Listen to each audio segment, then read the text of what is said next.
Crônicas do Amanhecer. Por Feijão.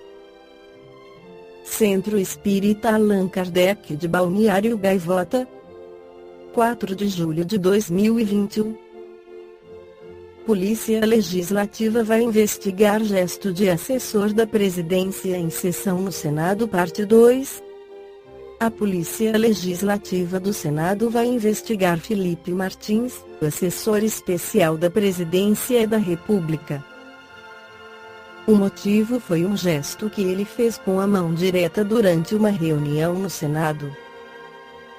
A sessão era para ouvir o ministro das Relações Exteriores, Ernesto Araújo.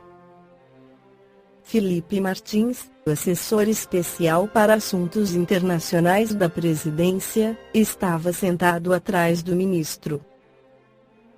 Enquanto o presidente do Senado, Rodrigo Pacheco, do Democratas, falava, Felipe Martins fez um gesto com a mão direita, e repetiu o sinal. Os senadores reagiram na hora. Isso é inaceitável, presidente. Numa sessão do Senado Federal, durante a fala do presidente do Senado, um senhor está procedendo de gestos obscenos, está ironizando o pronunciamento do presidente da nossa casa. Não, presidente, isso é inaceitável, é intolerável. Eu peço, senhor presidente, em questão de ordem, que conduza imediatamente esse senhor, se ele ainda estiver aí, para fora das dependências do Senado Federal, disse o senador Randolfo Rodrigues, da Rede AP. Não sei nem que gesto, não importa tanto se é neofascista, se é uma ofensa depreciativa, o fato é que aqui não é local nem o momento para fazer gracinha, criticou o senador Jean Paul Prates, do PT. O coordenador do curso de Relações Internacionais da USP, Felipe Loureiro, explicou que o gesto passou a ser usado como forma de identificar quem defende a superioridade branca nos últimos anos. O gesto vem sendo utilizado reiteradamente por grupos supremacistas brancos para, exatamente, dar essa ideia de poder branco, de supremacia branca. Os 3 dedos representando literalmente a letra W, de white em inglês branco, e a do círculo representado P, que no caso representaria a palavra power, poder.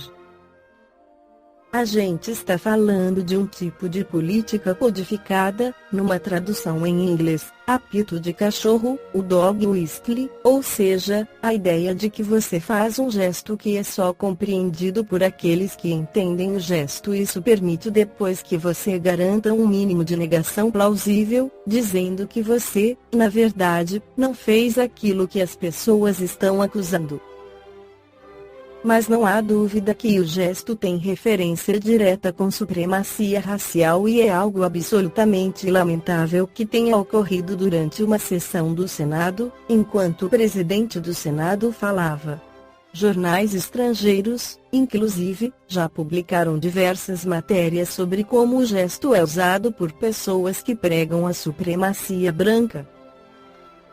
Nesta quarta 24, o Museu do Holocausto, em Curitiba, repudiou o gesto de Felipe Martins. Estupefatos, tomamos notícia do gesto do assessor semelhante ao sinal conhecido como OK, mas que transformou-se em um símbolo de ódio. Em outra postagem, considerou estarrecedor que não haja uma semana em que o Museu do Holocausto de Curitiba não tenha que denunciar, reprovar ou repudiar um discurso antissemita, um símbolo nazista ou ato supremacista. O assessor Felipe Martins se defendeu e atacou quem identificou o símbolo como sendo de supremacistas brancos, um aviso aos palhaços que desejam emplacar a tese de que eu, um judeu, sou simpático ao supremacismo branco porque em suas mentes doentias enxergaram um gesto autoritário numa imagem que me mostra ajeitando a lapela do meu terno, serão processados e responsabilizados, um a um. Um dos principais assessores da presidência para assuntos internacionais, Felipe Martins, faz parte da chamada ala ideológica do governo. Ele já causou outras polêmicas com manifestações ligadas a casos de supremacia branca, como em 2020, quando usou redes sociais para divulgar um dos lemas de grupos de extrema-direita. A frase, escrita em latim, significa que odeiem, desde que temam. O presidente do Senado mandou investigar o gesto de Felipe Martins durante a sessão desta quarta 24. As imagens foram recolhidas e ele será ouvido. Rodrigo Pacheco foi duro ao criticar o caso e exigiu respeito com o Senado.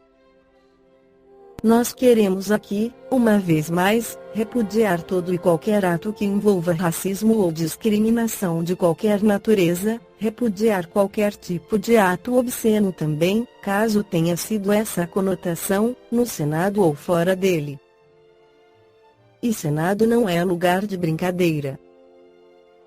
Ali era um trabalho muito sério que estávamos desenvolvendo e que não pode esse tipo de conduta estar presente no ambiente daquele, afirmou Rodrigo Pacheco. No livro Colônia Capela, Outra Face de Adão de Pedro Campos, por instruções do Espírito e a sua bênção, esclarece sobre a trajetória evolutiva do ser humano, de onde tiramos a evolução da raça branca. Contudo, habitar a Europa o Cro-Magnon somente faria milhares de anos depois, numa outra condição física e intelectual mais avantajada. Primeiramente e por muitos milênios, o homem europeu teria uma forma arcaica de constituição, para daí desenvolver-se no tipo neandertal mais aprimorado que habitou a Europa de maneira comprovada no período de 150.000 a 30.000 anos atrás. Em seguida, mas durante milênios de evolução paralela ao neandertal, por volta de 40.000 anos atrás, a constituição humana de aparência semelhante à atual já dá seus sinais inequívocos na figura do homem de Cro-Magnon, cuja constituição física ainda requeria alguns aperfeiçoamentos. Finalmente, entre 23.000 e 10.000 a.C., a constituição física Cro-Magnon aprimora-se e adquire as formas belas e graciosas do homem sapiente moderno. Logo no início desse período, conforme registros espirituais, emerge a raça branca na Terra, e, até o final do mesmo período de tempo, de maneira geral, podemos considerar que se consolida a formação de todas as raças existentes. Contudo, o foco de nossa visão, por agora, está centrado no Oriente Médio, onde se concentrou o grande contingente capelino. Ao sair do continente africano, margeando a descida do rio Nilo, o Homo erectus adentrou o Oriente Médio e estabeleceu-se nas regiões férteis da Mesopotâmia, onde estão situados os rios Tigre e Eufrates, berço verdadeiro daquilo que se pode efetivamente chamar de civilização humana. Foi no Oriente Médio, de forma cientificamente comprovada, que o homem começou a domesticação de animais, iniciou o cultivo de cereais, fez a primeira casa, constituiu o primeiro povoado e formou a primeira cidade Jericó. Daí, a evolução da civilização humana prosseguiu a passos largos. Quase colado ao Cáucaso, em sua parte sul, vamos encontrar o sítio arqueológico de Dmanisi, na Geórgia, um dos locais mais antigos do Oriente Médio em que foi encontrado fossilizado o Homo erectus, com idade de 1,7 milhão de anos. Do outro lado do Cáucaso, em sua parte norte, quase na mesma direção do sítio anterior, encontra-se o sítio arqueológico de Disrushula, onde o homem do tipo Neandertal viveu milhares de anos depois do Homo erectus, seu vizinho da parte sul. Portanto, tais achados arqueológicos comprovam que no Cáucaso viveram e constituíram espécies dois tipos de homem que antecederam milhares de anos a chegada do homem de Cro-Magnon àquela região. Tanto um quanto o outro ali viveram e tiveram de superar as barreiras naturais caucasianas em sentido norte, para adentrar a região europeia através das terras da Rússia atual, e daí se espalhar em direção ao norte da Europa. Vale recordar que, por volta de 23.000 a.C., os gênios da genética houveram deslocado o homem nativo da região caucasiana tipo humano de constituição moderna rude, de ossos grandes e pele pardo-avermelhada para as regiões do Pamir, local onde se processou a ampliação da base genética humana com inclusão de novos elementos físicos e espirituais. Durante 2.000 anos no Pamir esse tipo humano fora especiado até que os ascendentes da raça branca ficassem definitivamente incorporados no físico humano, para dali tomar vários rumos, inclusive retornando ao próprio Cáucaso. Contudo, a raça branca, possuidora de cabelos loiros e olhos azuis, seria desenvolvida no Cáucaso a partir de 21.000 a.C. Dessa região, o tipo humano caucasoide faria trampolim para atingir a Europa, partindo das encostas baixas e utilizando-se de rotas derivadas ao redor do Mar Negro, o qual contornou, na região do Cáucaso, em bifurcação ao norte, em direção à Rússia, e ao sul, em direção à Europa. Por volta de 10.000 a.C., a Europa já estava povoada por grandes contingentes desse tipo de povo de pele e olhos claros.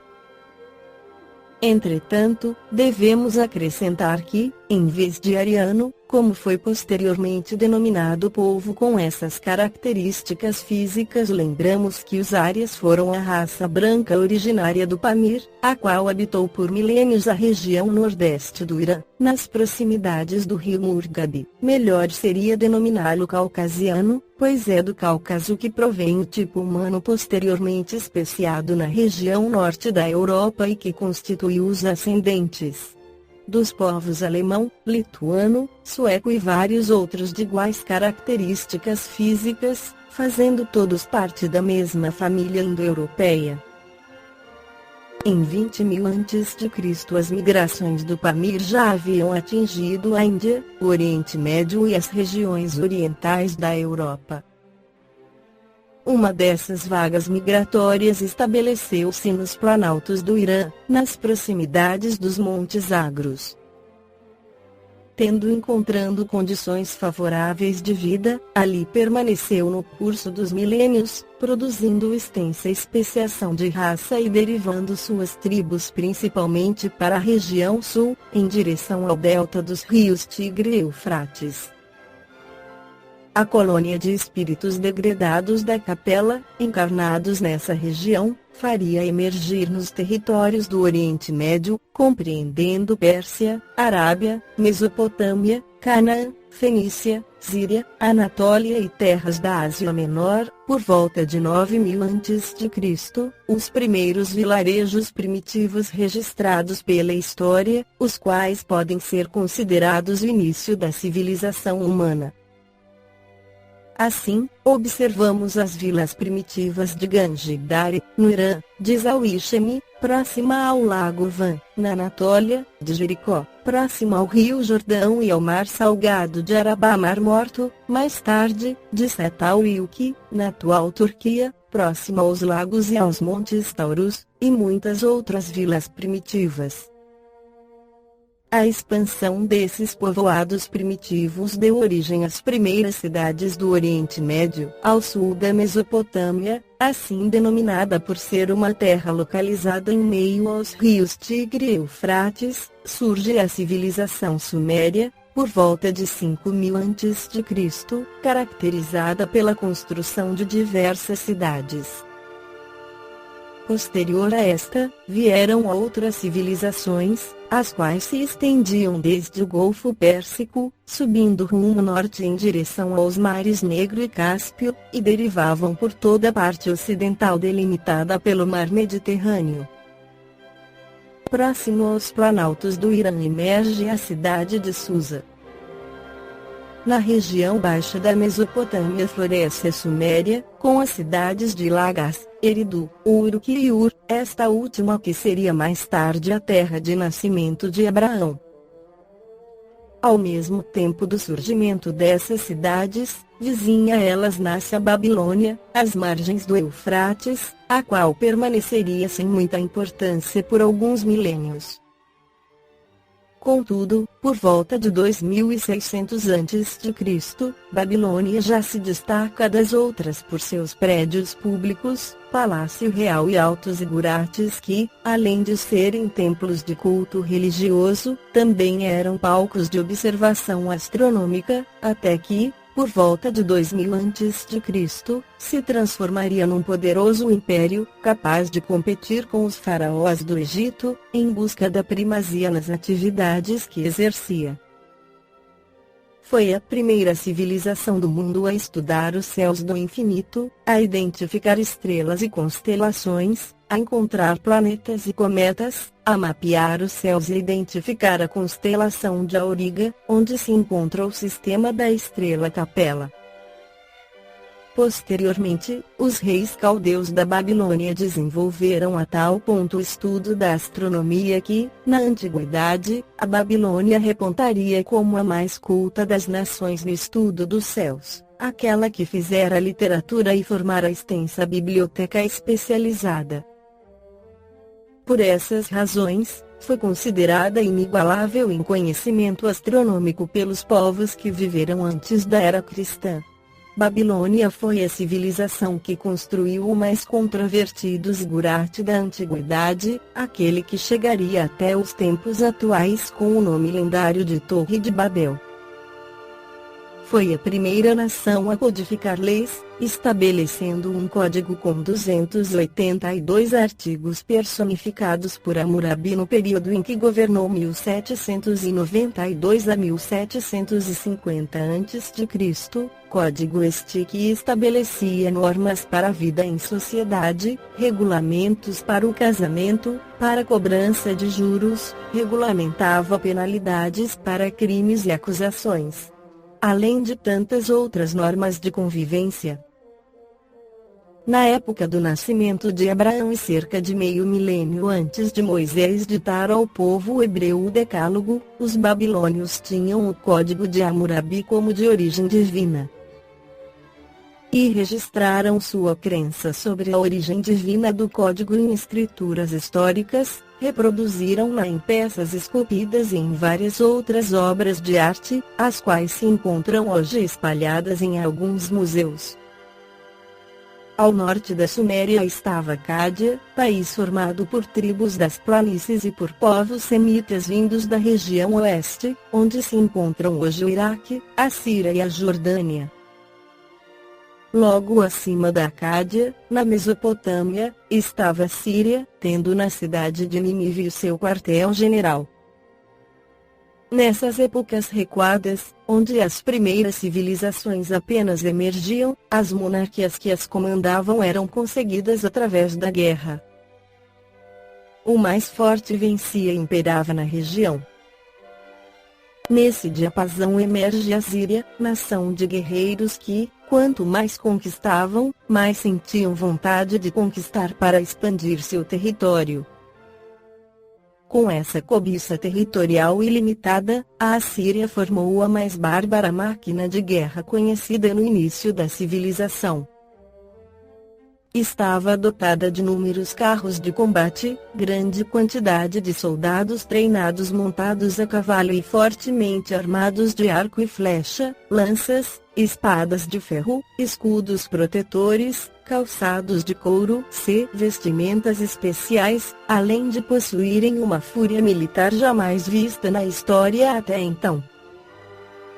Assim, caro leitor, sucessivamente brotam as civilizações. Florescem, dão frutos, murcham e caem por terra inexoravelmente, ao sopro dos ventos de outras civilizações melhores que as superam. São absorvidas ou irremediavelmente liquidadas, mas reaparecem, em alma coletiva, mais tarde, brotando aprimoradas em outros campos da história sem que o homem se dê conta dessa sucessão de ocorrências que redundam em evolução. Assim desapareceram os antigos babilônios, caldeus, assírios, arameus, fenícios, partos, árias e tantos outros povos que emergiram na antiguidade. Uma onda de civilização sempre suplanta outra e promove novo surto evolutivo. Assim tem sido desde o início na história dos povos. Vale acentuar que não é demais falarmos sobre as leis que regem as afinidades pessoais e coletivas, as quais imperam em todo o cosmos e na Terra desde os primórdios da humanidade. Os espíritos capelinos estavam reunidos sob a vigência dessas mesmas leis. Aqueles que dentre eles se reuniram encarnando no Egito, na Índia, no Irã, na Mesopotâmia e em outras partes da Terra em menor concentração fizeram-no por afinidade de ordem pessoal e religiosa. Balneário Gaivota, 5 de julho de 2021. Por Feijão. Centro Espírita Allan Kardec de Balneário Gaivota. Que a paz esteja com todos.